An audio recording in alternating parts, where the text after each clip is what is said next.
मेरे सांवले भाई की बीवी बहुत खूबसूरत थी। भाभी ने अपनी पहली रात अपनी कमरे में जाने से पहले मुझे आंख मारी। वह अपने पति से ज्यादा अपने देवर के पीछे घूमने लगी थी। एक बार भैया घर पर नहीं थे, तब भाभी ने मुझे अचानक दोपहर में ही फोन किया। भाभी के बुलाने पर मैं तुरंत घर आया।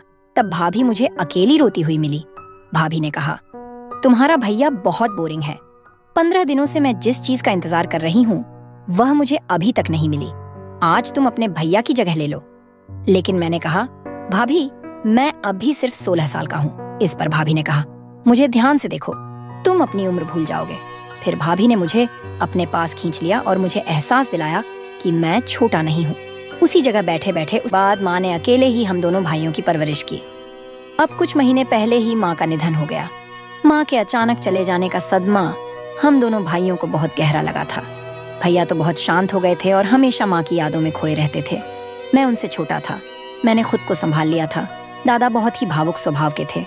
अब वे शराब पीकर घर आने लगे थे।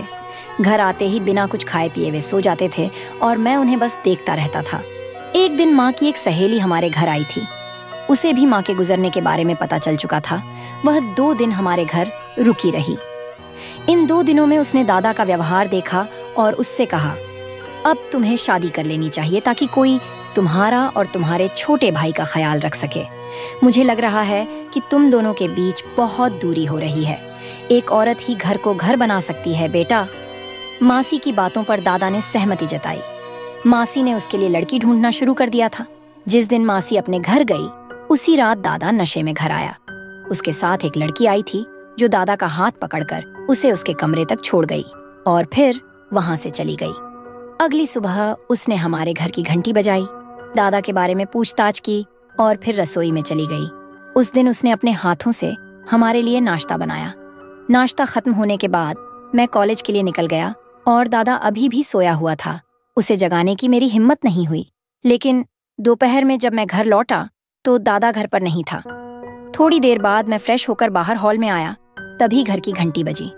दरवाजा खोलते ही दादा मुझे उसी लड़की के साथ दिखा जिसके साथ उसने शादी कर ली थी। दोनों के गले में शादी की माला थी। मैं हैरान होकर उन दोनों को देखने लगा।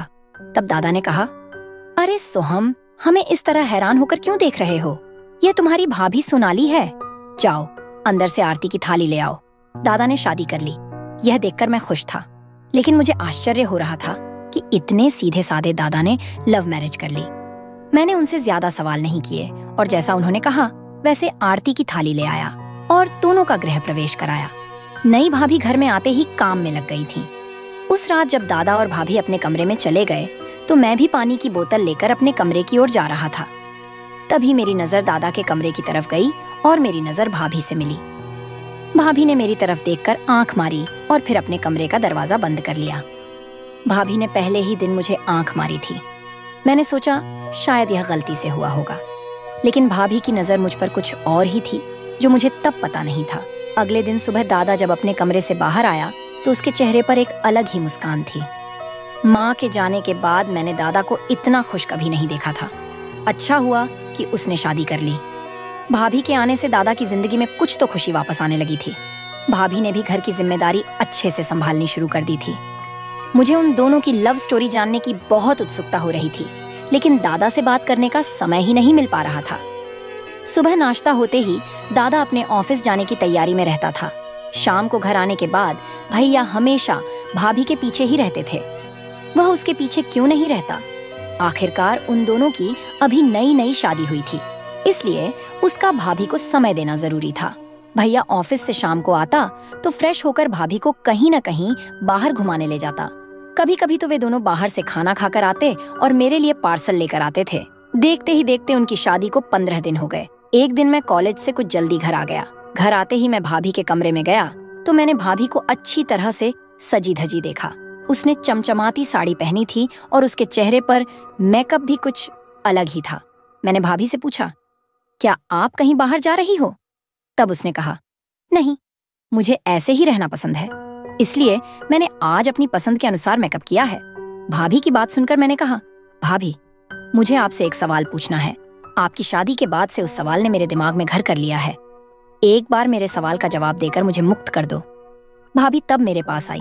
मेरे कंधे पर हाथ रखा और मुझे अपने बिस्तर पर बैठाया। फिर उसने कहा, पूछो, तुम्हारा सवाल क्या है? तब मैंने भाभी से कहा कि मुझे आपकी लव स्टोरी जानने की बहुत उत्सुकता है। दादा, और आपकी मुलाकात कैसे हुई, ये मुझे जानना है। मेरा दादा कभी खुद से किसी लड़की से बात नहीं करता था, फिर उसने लव मैरिज कैसे की? यही सवाल मुझे हो रहा है। मेरे सवाल पर पहले 2 मिनट भाभी जोर जोर से हंसने लगीं। उन्होंने कहा, सच में तुम अपनी उम्र के हिसाब से बहुत ही नादान हो, लेकिन चिंता मत करो। अब जब मैं इस घर में आ गई हूँ तो तुम्हें भी डैशिंग बना दूंगी। अब तुम्हारे सवाल का जवाब सुनो। तुम्हारे दादा और मेरी मुलाकात एक बस स्टॉप पर हुई थी। तुम्हारा दादा कुछ बार मुझे थोड़ा चिंत नशे की हालत में दिखा, तब भी मैंने उसकी मदद की और उसे बस में सही सलामत बैठाया। फिर ऐसे ही हमारी मुलाकातें होती रहीं और एक बार तो मैंने उसे सीधे घर छोड़ने का फैसला किया। उसके बाद हमने एक दूसरे के सामने अपने प्यार का इजहार किया। फिर क्या था, तुम्हारा दादा तो जैसे घोड़े पर ही सवार हो गया और तुरंत ही मुझे शादी के लिए प्रपोज कर दिया। मेरे आगे पीछे भी कोई नहीं था तो मैंने भी तुम्हारे दादा को हाँ कह दिया और इस तरह हमारी शादी हो गई। अब तुम बिल्कुल भी चिंता मत करो, तुम्हारे दादा अब कभी भी नशे में घर नहीं आएंगे। उनकी लव स्टोरी सच में काफी दिलचस्प थी। मेरे दादा को भाभी का स्वभाव बहुत पसंद आया था, इसलिए उन्होंने उनसे शादी की थी। सच कहूँ, भाभी के आने के बाद से मैंने दादा को कभी भी नशे में घर आते नहीं देखा। कुछ ही दिनों में भाभी ने घर का पूरा माहौल ही बदल दिया था। लेकिन क्या वह शादी के बाद दादा के साथ सच में खुश थी? यह सवाल अब मुझे परेशान करने लगा था, क्योंकि भाभी का व्यवहार थोड़ा बदलता जा रहा था। उस दिन भी बातचीत के दौरान उसने मुझसे कहा, तुम्हारे दादा मुझे अपनी आंखों को अच्छे लगे थे, लेकिन वह इतने साधारण होंगे यह मुझे पता नहीं था। धीरे धीरे मैं उनकी साधारण जीवन शैली को बदल रही हूँ, लेकिन उनके व्यवहार में बदलाव कब आएगा यह मैं नहीं कह सकती। उसे दादा का साधारण होना खटक रहा था। इस बारे में मैं भाभी से ज्यादा कुछ नहीं कह सका, क्योंकि यह उनका और दादा का व्यक्तिगत मामला था। अगले दिन जब मैं थोड़ा जल्दी घर आया तो मैंने देखा कि दादा का एक दोस्त घर से बाहर जा रहा था। उसके जाते ही मैं भाभी के कमरे में गया। भाभी उस दिन भी बहुत चमकदार अवतार में नजर आई। मैंने पूछा, भाभी, दादा का दोस्त घर क्यों आया था और तुम इतनी तैयार होकर कहाँ जा रही हो? इस पर उसने कहा, तुम्हारे दादा ने अपने दोस्त को कुछ कागजात लेने के लिए घर भेजा था, और रही मेरी तैयार होने की बात, तो वो कारण तो मैंने तुम्हें कल ही बताया था। उस समय मैंने भाभी की बात पर विश्वास कर लिया। मैं अपने कमरे में चला गया और थोड़ी देर बाद भाभी भी मेरे कमरे में आ गई। जब वह आई, मैं कपड़े बदल रहा था। उसे देखकर मैं थोड़ा शर्मिंदा हो गया, लेकिन भाभी लगातार मुझे देखती रही। वह बोली, सोहम, इसमें इतना शर्माने की क्या बात है? मैं तुम्हारी भाभी हूँ। वह मेरे पास आकर मेरी कॉलर ठीक करने लगी और बोली, तुम्हारी कोई गर्लफ्रेंड नहीं है? मैंने मना कर दिया। इस पर उसने कहा, सही बात है, तुम्हारे जैसे लड़के की गर्लफ्रेंड होगी भी कैसे? अगर तुम ऐसे साधारण रहोगे तो कोई लड़की तुम्हारी तरफ देखेगी भी नहीं। फिर उसने कहा, सोहम, तुम अपने भाई से ज्यादा सुंदर हो और तुम्हारी कद काठी भी शानदार है। अब तुम्हें अपने जीवन शैली पर ध्यान देना चाहिए। भाभी मेरे बहुत करीब आ गई थी और उसने मेरे बालों में हाथ फेरना शुरू कर दिया। वह इतनी करीब थी कि मुझे अजीब महसूस होने लगा। मैं तुरंत उससे दूर हो गया। शाम को दादा के आने से पहले भाभी ने अपना चमचमाता अवतार छोड़कर एकदम घरेलू महिला की तरह सादा रूप अपना लिया। अब मुझे धीरे धीरे भाभी के चेहरे पर निराशा दिखाई देने लगी थी। जब भी वह रात को अपने कमरे में जाती तो वह नाराज होकर दरवाजा बंद करती दिखती थी। ऐसा लग रहा था कि उनके बीच कुछ ठीक नहीं चल रहा था। मैं उनके रिश्ते के बारे में पूछने की हिम्मत नहीं कर पा रहा था, क्योंकि यह उनके पति पत्नी के बीच की बात थी। मैं इतना बड़ा नहीं था कि दादा से इस बारे में सवाल कर सकूं। कुछ दिनों बाद माँ की एक सहेली हमारे घर आई थी। भाभी को देखते ही मौसी तो हैरान रह गई। उसने भाई से कहा, मैं तुझे कई दिनों से फोन कर रही हूँ, तेरे लिए 3-4 रिश्ते देख कर रखे थे। तूने शादी कर ली, ये तो एक बार मुझे बताना चाहिए था। मैं तुझे कुछ कहने वाली थोड़ी थी, पर तूने तो मेरा फोन उठाना ही बंद कर दिया। भाई ने मौसी के सामने मुस्कुराते हुए बात को संभाल लिया। उसने मौसी को अपनी शादी के बारे में कुछ भी नहीं बताया था। अब भाभी को देखकर मौसी को उसकी शादी का पता चला। मौसी हमारे घर कुछ घंटे रुकी थी और इस दौरान उसने भाभी को ध्यान से देखा। तभी उसने एक बात कही जो मेरे दिमाग में बैठ गई। भाई के न होने पर मौसी ने मुझसे धीरे से कहा, तेरी भाभी का व्यवहार मुझे कुछ ठीक नहीं लग रहा। घर में एक जवान देवर है, ऐसे में उसे सही तरीके से रहना चाहिए। मुझे लग रहा है कि वह तेरे सामने जानबूझकर सच धज कर रहती है। मैं उसे नहीं जानती, पर तू उससे सावधान रह। मौसी ने जाते जाते मेरे मन में एक शंका डाल दी थी। मौसी ने जो कुछ कहा था वह बिल्कुल सही था। भाभी के सजने संवरने पर मेरी नजर हमेशा जाती थी, लेकिन सामने से मैंने कभी कुछ नहीं कहा। भाभी और भाई में काफी फर्क था। भाई साधारण और सांवला था, जबकि भाभी बहुत ही सुंदर और चतुर थी। सच में क्या उसे मेरे सांवले भाई से प्यार हो सकता है? यह सवाल अभी भी मेरे मन में स्पष्ट नहीं हुआ था। खैर, मुझे क्या, मुझे तो 2 वक्त का खाना समय पर मिल रहा था और मेरा सारा काम भी समय पर हो रहा था। कुछ दिनों बाद भाई गांव गया। गांव के घर के सिलसिले में वह वहां गया था। भाई के जाने के बाद घर में भाभी और मैं ही थे। उस दिन मेरी कॉलेज से छुट्टी थी, लेकिन मैं कुछ समय के लिए अपने दोस्त के घर चला गया था। मैंने भाभी से कह दिया था कि मैं जल्दी घर नहीं आऊंगा, लेकिन थोड़ी ही देर में मैं घर लौट आया। घर आते ही मैंने देखा कि भाभी वैसे ही सजी धजी बैठी थी और उसका हुलिया भी कुछ अलग था। मुझे देखते ही भाभी ने मुझे अपने कमरे में बुलाया और मेरे सामने बार बार अपनी साड़ी को ठीक करती रही। उसने कहा, सोहम, तुम मुझ पर ऐसे दूर से क्यों नजर डालते रहते हो? अगर मुझे देखना है तो मेरे कमरे में आ जाओ। मुझे देखते देखते भाभी ने मुझे कुछ काम करवाने का सोचा। उसने मुझे अपने बिस्तर पर बिठाया और अपनी कुछ कपड़े मेरे हाथ में दिए।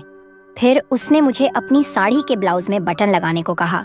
मैंने उससे कहा कि मुझे यह औरतों वाले काम नहीं आते। इससे पहले मैंने कभी ऐसा काम नहीं किया था। तब उसने मेरा हाथ पकड़कर मुझे बटन लगाना सिखाने लगी। उसे वक्त भाभी मेरे बहुत करीब थी और उसकी नजरें मुझे मेरे प्रति ठीक नहीं लग रही थीं। उसकी बार बार लगने वाली हल्की टक्कर से मेरा ध्यान भटकने लगा।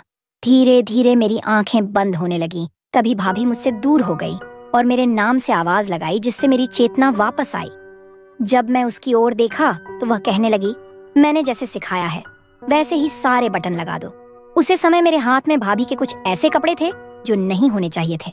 उसे इस बात का कोई एहसास नहीं था कि वह अपने 16 साल के देवर से किस तरह का काम करवा रही है। उसका उसे कोई होश नहीं था। मैं उसे नहीं कह नहीं सका, इसलिए मैं चुपचाप बटन से लाने लगा। मेरे हाथ बहुत कांप रहे थे क्योंकि भाभी मेरे सामने ही खड़ी थी और मुझे एकटक देख रही थी। उस दिन वह पूरे दिन अपने चमचमाते अवतार में घर में घूम रही थी। मैंने भाभी का एक अवलोकन किया था कि वह भाई के सामने कभी ऐसे कपड़ों में नहीं रहती थी। उस दिन मैंने उससे पूछ ही लिया, तुम भाई के सामने इस तरह की ड्रेस में क्यों नहीं रहती? इस पर उसने कहा, तुम्हारा भाई बहुत बोरिंग है, उसे मेरा यह पहनावा पसंद नहीं है। उसके कारण मैं हमेशा अपने दिल की नहीं कर सकती, इसलिए जब तुम्हारा भाई नहीं होता तो मैं अपनी पसंद के मुताबिक रहती हूँ। अच्छा, मैं इस लुक में कैसी लग रही हूँ ये तो बताओ। मैंने कहा, तुम बहुत अच्छी लग रही हो। भाभी के पूछने पर ही मैंने उसकी तारीफ की थी। जैसे ही उसने मेरी तारीफ सुनी, उसने मेरा हाथ पकड़कर मुझे अपने कमरे में ले गई और मुझे आईने के सामने खड़ा कर दिया। वह मेरे बिल्कुल करीब खड़ी हो गई और कहने लगी, तुम्हें मैं कैसी लगती हूँ? मुझे तो तुम बहुत अच्छे लगते हो। देखो, हम दोनों की जोड़ी कितनी अच्छी लगती है। कहाँ तुम्हारा भाई?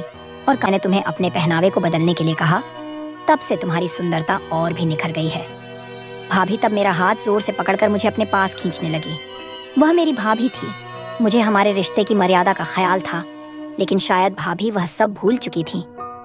मुझे तो उसे छूने में भी शर्म आ रही थी। तब मैंने उसे अपने से दूर किया और अपने कमरे में चला गया। सुबह तक मैंने अपने कमरे का दरवाजा खोला ही नहीं था। अगले दिन मेरा कॉलेज में अवकाश था। फिर भी मैं सुबह कॉलेज के लिए निकल गया, क्योंकि पूरे दिन भाभी की नजरों के सामने मैं नहीं रह सकता था। वह अक्सर मुझसे कहती थी कि तुम्हारा भाई बहुत बोरिंग है और मुझे अपनी ओर खींचने की कोशिश करती थी। कुछ दिनों से उसके व्यवहार में काफी बदलाव आ गया था। शादी के शुरुआती दिनों में वह खुद को एक आदर्श पत्नी के रूप में प्रस्तुत करती थी, लेकिन अब उसका यह रवैया पूरी तरह बदल गया था। अब वह हमेशा मेरे सामने भाई की बुराई करने लगी थी।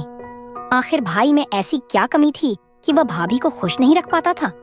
शायद उसी कमी के कारण भाभी का झुकाव मेरी ओर बढ़ता जा रहा था। जिस रात भाई घर पर नहीं था, उस रात मैंने भाभी के व्यवहार की वजह से खुद को कमरे में बंद कर लिया था, लेकिन आधी रात को मैंने घर में किसी को आते हुए देखा था। 2 दिन बाद जब भाई घर आया तो नाश्ते के समय मैंने सबके सामने उससे सवाल किया। मैंने कहा, भाई, क्या तुमने अपने किसी दोस्त को कुछ दस्तावेज लेने के लिए कल रात घर भेजा था?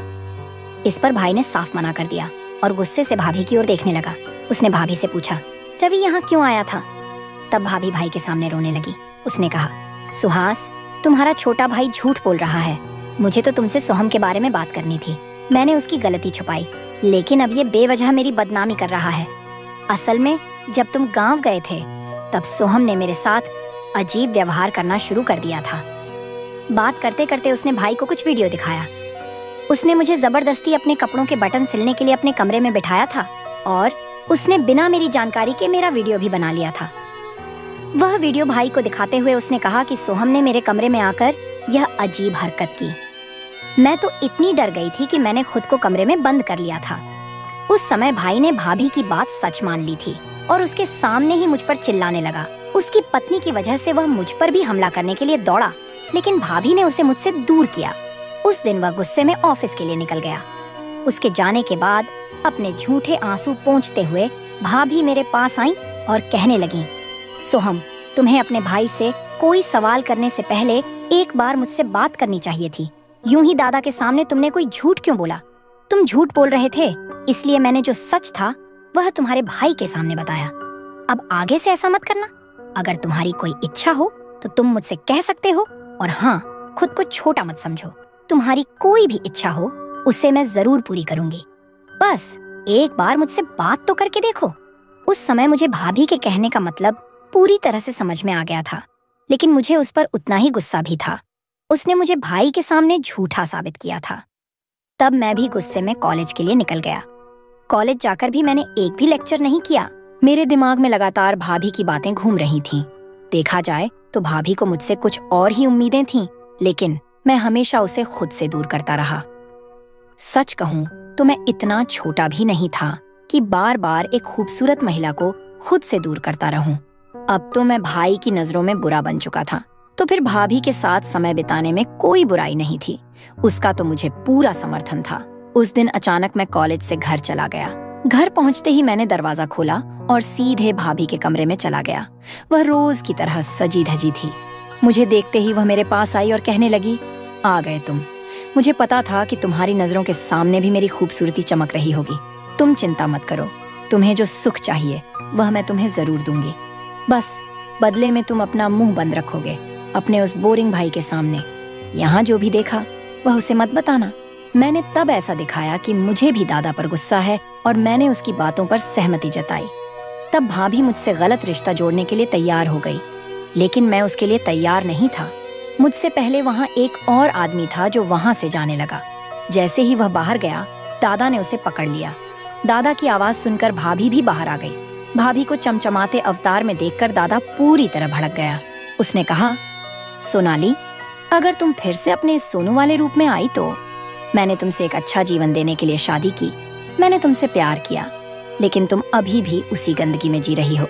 जो आदमी भाभी के कमरे में था वह दादा का दोस्त विकास था। भाभी ने जो प्रेम कहानी मुझे सुनाई थी वह पूरी तरह झूठी थी। दादा और भाभी की मुलाकात एक डांस बार में हुई थी। दादा को नशे की आदत उसके उसी दोस्त ने लगाई थी। वही उसे बार में ले जाने लगा था। विकास ने ही दादा का परिचय सोनाली से कराया था, जिसका असली नाम सोनाली नहीं बल्कि सोनू था। दादा ने उसे एक अच्छा जीवन दिया और उसका नाम भी बदल दिया था। दादा का गुस्सा देखकर सोनू ने सच कबूल कर लिया। उसने कहा कि यह सारा प्लान विकास का था। मैंने कभी सुहास से प्यार नहीं किया। मेरा असली प्रेमी तो विकास है। उसी ने मुझे सुहास के साथ प्यार का नाटक करने को कहा था। सुहास, मैं तुम्हारे साथ रोज रात में बंद कमरे में झगड़े करती थी। वह भी विकास के प्लान का हिस्सा था। उसका प्लान था कि तुम्हें चिड़चिड़ा बनाकर मानसिक अस्पताल पहुंचा दिया जाए। मैं तो बस अपने प्रेमी के कहे अनुसार काम कर रही थी। विकास को तुम्हारी काम में तरक्की खटक रही थी और इसलिए उसने यह पूरा प्लान बनाया था। एक बार अगर यह साबित हो जाता कि तुम पागल हो तो तुम्हें नौकरी से भी निकाल दिया जाता और तुम्हारी पोजीशन उसे मिल जाती। यही हमारा प्लान था। दादा ने उन दोनों को पुलिस में सौंपने की धमकी दी। तब सोनू ने सच उगल दिया था। उसे लगा कि सच बताने पर दादा उसे पुलिस के हवाले नहीं करेगा, लेकिन विकास के साथ वह भी उतनी ही उस अपराध की भागीदार थी। वह एक बिगड़ी हुई लड़की थी, इसलिए उसने मुझ पर बुरी नजर डालने में भी जरा भी हिचकिचाहट नहीं की थी। दादा ने तो माँ की आज्ञा का पालन किया था। वह उसे हमेशा कहती थी कि मैं तुम्हारी शादी किसी साधारण और गरीब जरूरतमंद लड़की से करूंगी। दादा को सोनाली में एक गरीब और जरूरतमंद लड़की दिखी थी और उसे अच्छा जीवन देने के विचार से दादा ने उससे शादी कर ली। लेकिन उस लड़की और दादा के करीबी दोस्त ने मिलकर उसे धोखा देने की साजिश रची। जब इंसान तरक्की करता है तो उसकी तरक्की से खुश होने वाले कम और जलने वाले ज्यादा होते हैं, और अक्सर उसकी तरक्की से जलने वाले लोग वही होते हैं जो उसके सबसे करीब होते हैं। दादा को उसकी अच्छाई का नुकसान हुआ। उसने हमेशा सबका ख्याल रखा, लेकिन उसी की पत्नी और दोस्त ने उसके खिलाफ साजिश रची। दादा ने उन दोनों को पुलिस के हवाले कर दिया। इसके बाद कई साल बीत गए, लेकिन दादा ने फिर शादी नहीं की। उन्होंने मुझे पढ़ाकर अच्छा बड़ा किया और अपनी तरह ही मुझे भी अच्छी जगह नौकरी दिलाई। दादा के साथ जो कुछ भी हुआ उससे मेरा शादी पर से विश्वास उठ गया था। लेकिन सभी लड़कियां एक जैसी नहीं होती, यह मुझे निशा की वजह से समझ में आया। निशा का रिश्ता मासी लेकर आई थी। 4 रिश्तेदारों की सहमति से शादी होने के कारण निशा और मुझे समाज में मान सम्मान प्राप्त था। उसी मान सम्मान और संस्कारों की वजह से हमारा दाम्पत्य जीवन सही चल रहा था।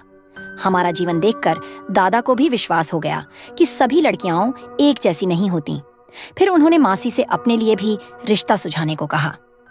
मासी की पहचान से दादा की भी एक अच्छी लड़की से शादी तय हुई। दादा की पत्नी भी गुणों से परिपूर्ण है और उसे भी समाज की मर्यादाएं मालूम है, इसीलिए दादा का भी जीवन अच्छे से चल रहा है। समाज में 4 रिश्तेदारों की सहमति से तय हुए रिश्तों में एक मर्यादा होती है, जबकि अकेले अपनी मर्जी से बनाए गए रिश्ते कभी भी धोखा दे सकते हैं, क्योंकि ऐसे रिश्तों में किसी का डर नहीं होता। इसलिए कोई भी रिश्ता जोड़ते समय यह ध्यान रखना चाहिए कि वह